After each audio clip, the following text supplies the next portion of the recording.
We close the ranks. We build bridges. If it's broken, we fix it. We talk to solve problems. Out to prefer solutions. Bridging the gap. The round table. No playing games. Opinions might differ, but the course remains the same. Together we find a way out.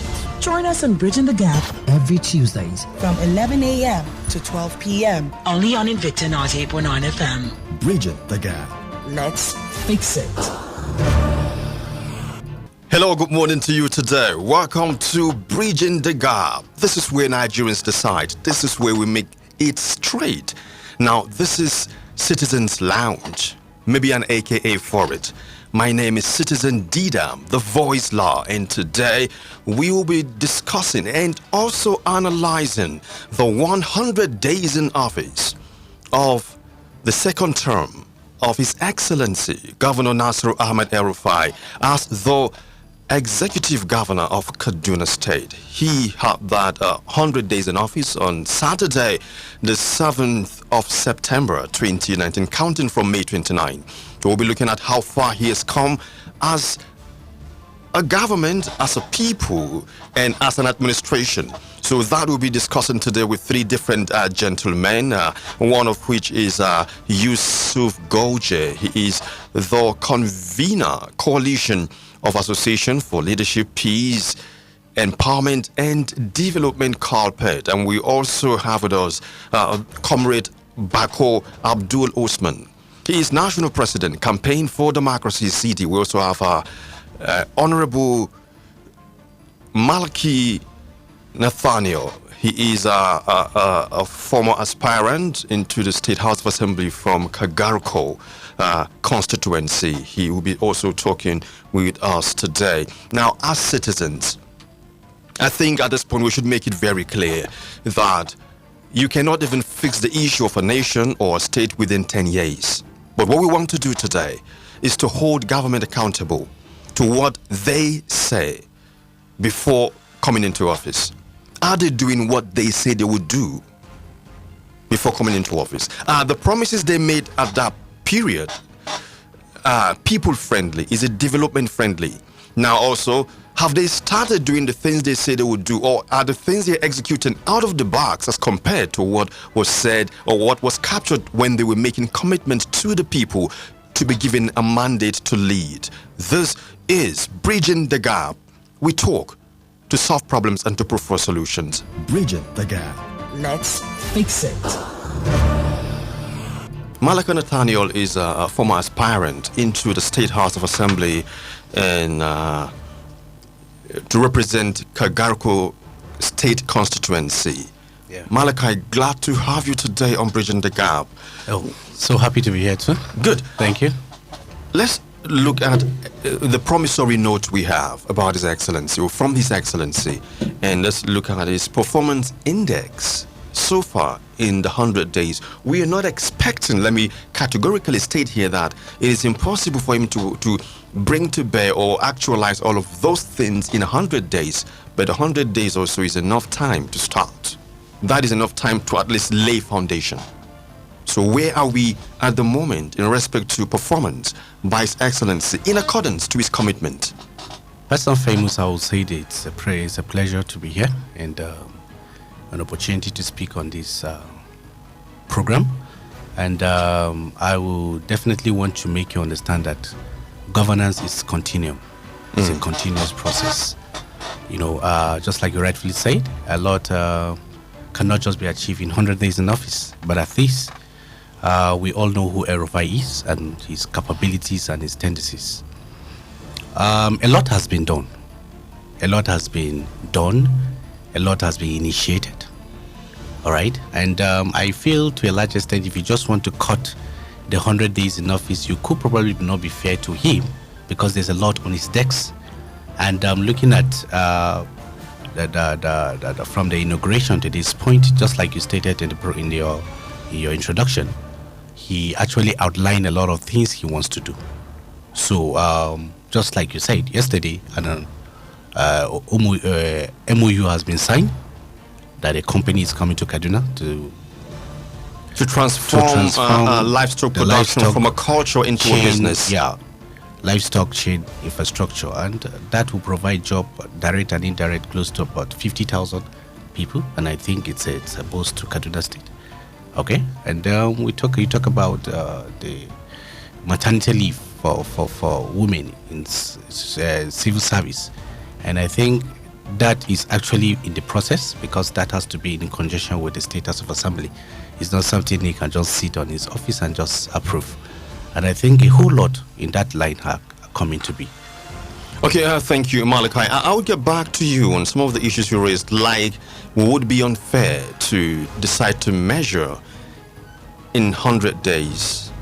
Now, if I'm not trying to be sarcastic here, but if you follow the curriculum of Western education, that's about a semester. That's correct. And within that period, you write exams. That's correct. Am I correct? So I'll get back to you on that. Curriculum is different from leadership. Leadership too has a pattern. That's very correct. And the pattern, you could design your own pattern. That's very correct. And in 3 months, we want to know, we're not expecting that he should be finished. But if he has started, at what level?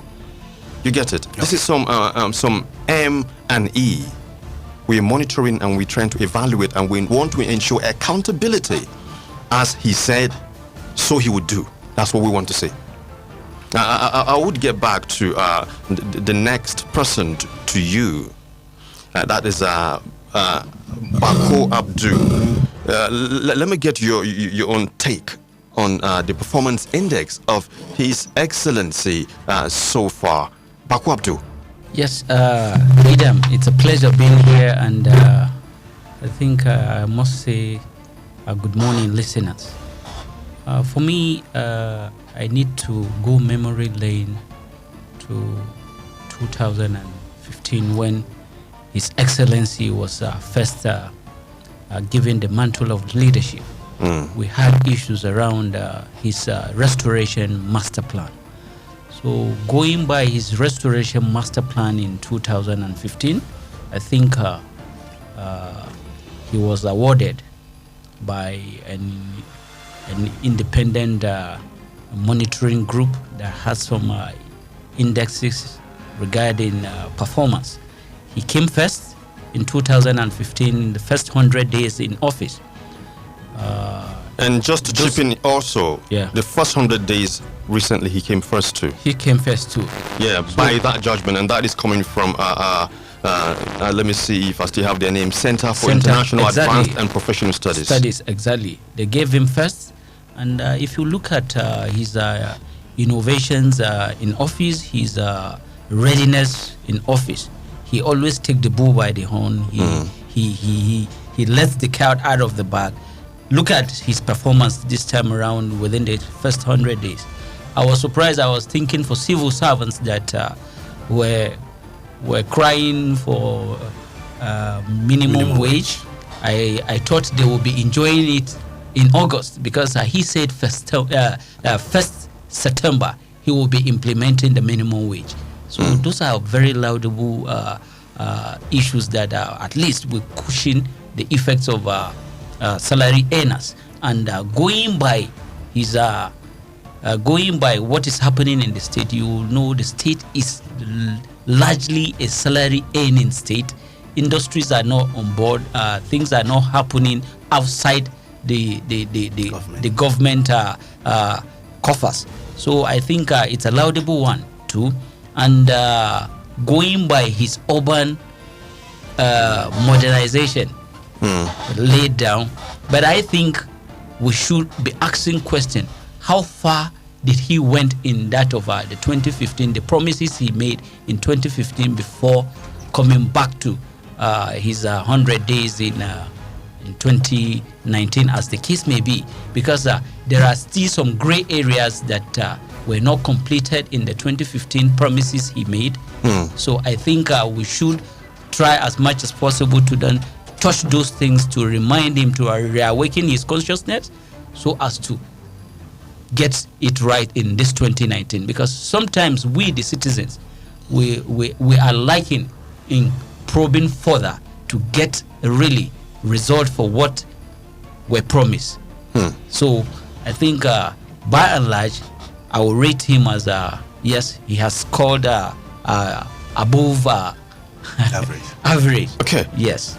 Well, first of all, I want to really commend you for this program because it is important in governance that citizens come to rethink, reevaluate, and look at what government is doing, probably quarterly or be it 100 days, so that we know whether we are making progress or we are retrogressing. Having said that, I think we have areas we commend the government, and we have areas that we need to advocate more for the government to do more. First 100 days, what has been my biggest highlight is, well, Kaduna State is 81 billion naira richer now as a result of the World Bank loan and a number of internally generated revenues from federal institutions in the state and what have you, and a lot of sources. Because be that as it may, no matter the plans you make, no matter the policies you put on ground, no matter the budget you do, as long as you don't have revenue to execute them, then you're just speaking English. So it means for me, as cash backing. Cash backing.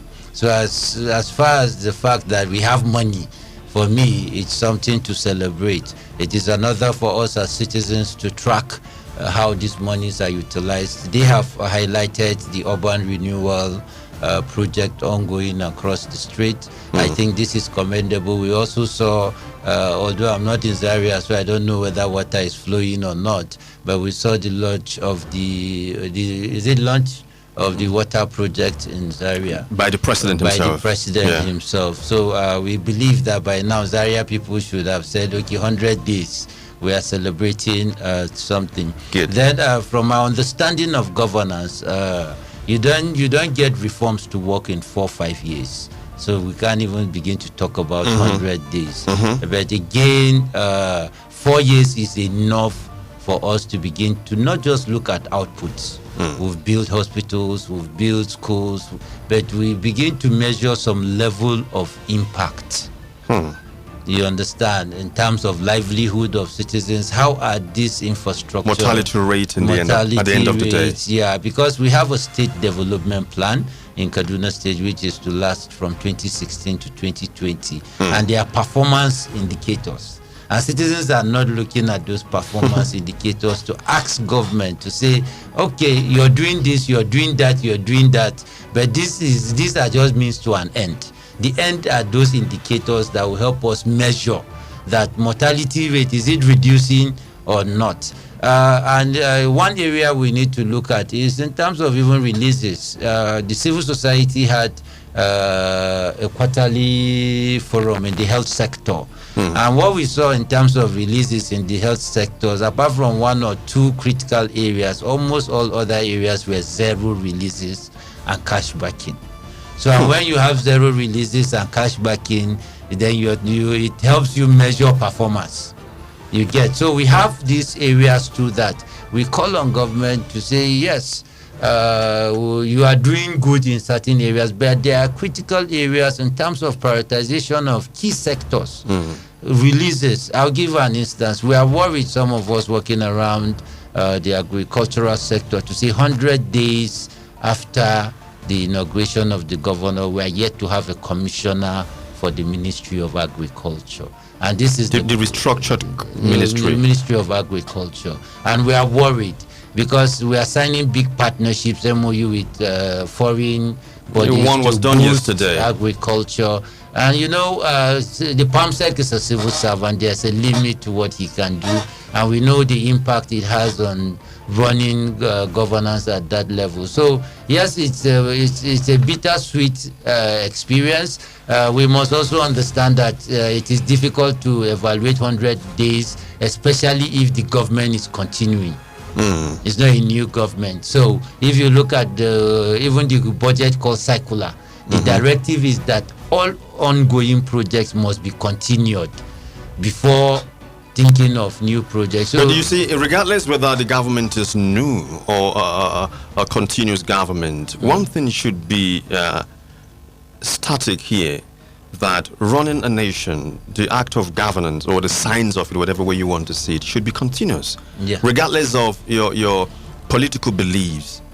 Whatever a government started, according to plan for the state, should be continuous, regardless of party affiliations, regardless of your ideologies. So I expect that even if he was not the one, congratulations to His Excellency anyway for the case yesterday at this tribunal, but even if he was not the one that was returned, I expect that whoever comes in should continue with everything, and if you're putting it down, you should give citizens reason beyond doubt why you're going to put it down. Sure. Make us understand that it is not working and it is not for the good of the people before you put it down. That's how it should be. You don't put down projects because you're not the one that initiated them. If they're people friendly, if you're development friendly, those projects should remain, my take anyway, as a citizen. Bridging the gap. Let's fix it. We've been having a whole lot of challenge in respect to security, and also I want to give a kudos to His Excellency for first creating that very special ministry for internal security and home affairs. As manned by Samuel Aruwan. That's a good way to start or to manage the entire issue. But then, is that enough? How and what do we need to do? Let me start with Malachy. Where are we now security-wise? Security-wise, first and foremost, before you can be able to find a solution to something, you need to understand the depth of the challenge. Security, I could say, is a global challenge presently in the world, Nigeria in general. The issue of kidnap, the issue of some of the challenges we have is not only peculiar with Kaduna. Mind you, Kaduna is a big name in Nigeria. Whatever happens, Kaduna flies. And I could say that the governor has been very proactive when it comes to security. Reasons are because looking at from some of the problems that wanted to enroll by that Kajuru crisis, I saw how the governor was all over Kaduna, looked at chronics of Kaduna, trying to find solutions and how to avert the situation. And that was done successfully without any escalation on that. That kudos goes to him. Looking at the issue of kidnap, you make an example to say that even your friends has to swap cars so that they don't end up being kidnapped. Sorry to say, kidnap is not only peculiar to Kaduna State, but we can help the security agencies in being an eye and being a source of an information to them in any situation we find it not to be worthy, or we realize that something fishy is happening somewhere. That's the only way we can help bridge the situation. And mind you, as a state government, a lot have been done in security under the security agencies. Vehicles have been bought by the state government. Equipments have been supplied to them by the state government. Funds have been made available to them. Huge amount of fund that if probably channeled to other aspect of life, life would have been more preferable or more profoundable in Kaduna State. So with that, I want to applaud the people of Kaduna State and equally applaud the governor that prompt reactions to situations like that will actually more secure Kaduna State for us. You talk about the highways. Truly, people prefer taking the train today because of the level of kidnap and killing happening in the Abuja-Kaduna Expressway. Reasons is not because there's lapses in the security agencies in Kaduna State. Reasons is because we are in a difficult time. As a people and as a nation and as a state, that we need to put ourselves together. We need to support the government and the security agencies to say that we bring a Kaduna of our dream that will be more... Bringing a Kaduna of our dream. I grew up knowing the textile industry around Kakuri and the rest of them. Moribund today, and part of his commitment with Katsima is to revive them. Let me get to Abdul, the man from Campaign for Democracy. This is another campaign for democracy. Where are we today looking at those industries? Actually, Didam, thank you for bringing me once again. There's nothing that we as Campaign for Democracy feels now the citizens should get more than dividends of democracy. And the only way such dividends will be at the table of the masses, it's by way of creating employment, way of openings for the citizens to have a feel of what government is all about. Today you talk about the marathon of those industries. the KTL, the Ariwa Textiles, and what the UNTL, and what have you. In the first promises, campaign pledges they had in 2015, they were part of it. So that is where the citizens are supposed to raise eyebrow and say, okay, today we are having such promises again. How do we track the promises His Excellency has made? He has tried by creating investments, bringing in investments to the state. And of course, Kaduna was called one of the top states in ease of doing business. Ease of doing business, yes. By the World Bank. By the World Bank. But today, if the revival of those industries, the textiles industries, are not done, no matter how highly the investments are in other sectors. I think but people will still cry. Don't you think also now in the spirit of fairness that investment in other sectors could also come back to affect the revival or reawakening of those industries, because the more socially integrated and also financially stable people become, they're likely going to start thinking of their outfits maybe. But when people want to take you, they take you on your words. Oh, okay. You mentioned, okay, reviving the textile industry. So no matter how laudable some other projects will be, look at the multiplier effect if the textiles are back on board. Agricultural will boom. A lot of things will happen, and reality will come to take shape. So we are still saying, Your Excellency, sir, you have done good, but make sure the revival of those industries are very uppermost for the benefit of and the generality of the Kaduna people. Okay. Look at the huge and the chunk employment the textile industry will offer. Look, going back to history, you will know people work there in phases: the morning shift, the afternoon, the night shift. So I think we still want His Excellency to look into the industries and make sure things happen as regards to his promises. Malachy is issue, but I will not let you react now. Like I said, we have a certain progression. We have a certain progression, so I will come back to you to react, even though time is not just our friend. No problem. I would want citizens to also contribute. So after Goje, I will get to react a bit, then we open the lines.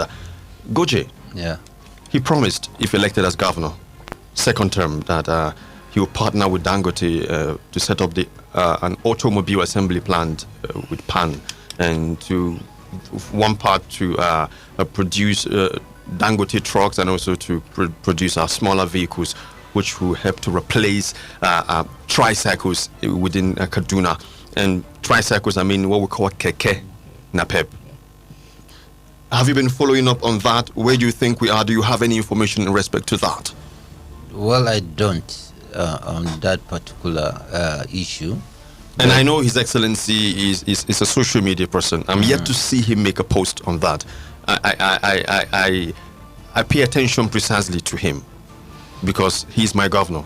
So for that alone, I pledge the state my allegiance, and also I have special interest in his government. So that is not done as far as the information I have is concerned, except maybe I don't know good enough to talk about that. But from the information we have, that has not been done. But it's going to be a plus, even in the end, because earlier we had city taxis, the yellow cabs, and for now I don't really know if they're available. I'm yet to see them. The last I saw one, it was looking really dilapidated. It's not really in good shape. I think if I would just add, I think we need to also understand that yes, we are bringing in private sector, but they should not replace the role of the public sector in actually meeting the needs of the people. Because I'll give you an instance. Agriculture contributes about 42% of the labor force in Kaduna State. You get so, for you to sustain such a number, you need beyond private sector investments in terms of companies and businesses, because they are only out to make profit, but we are also out to reduce poverty.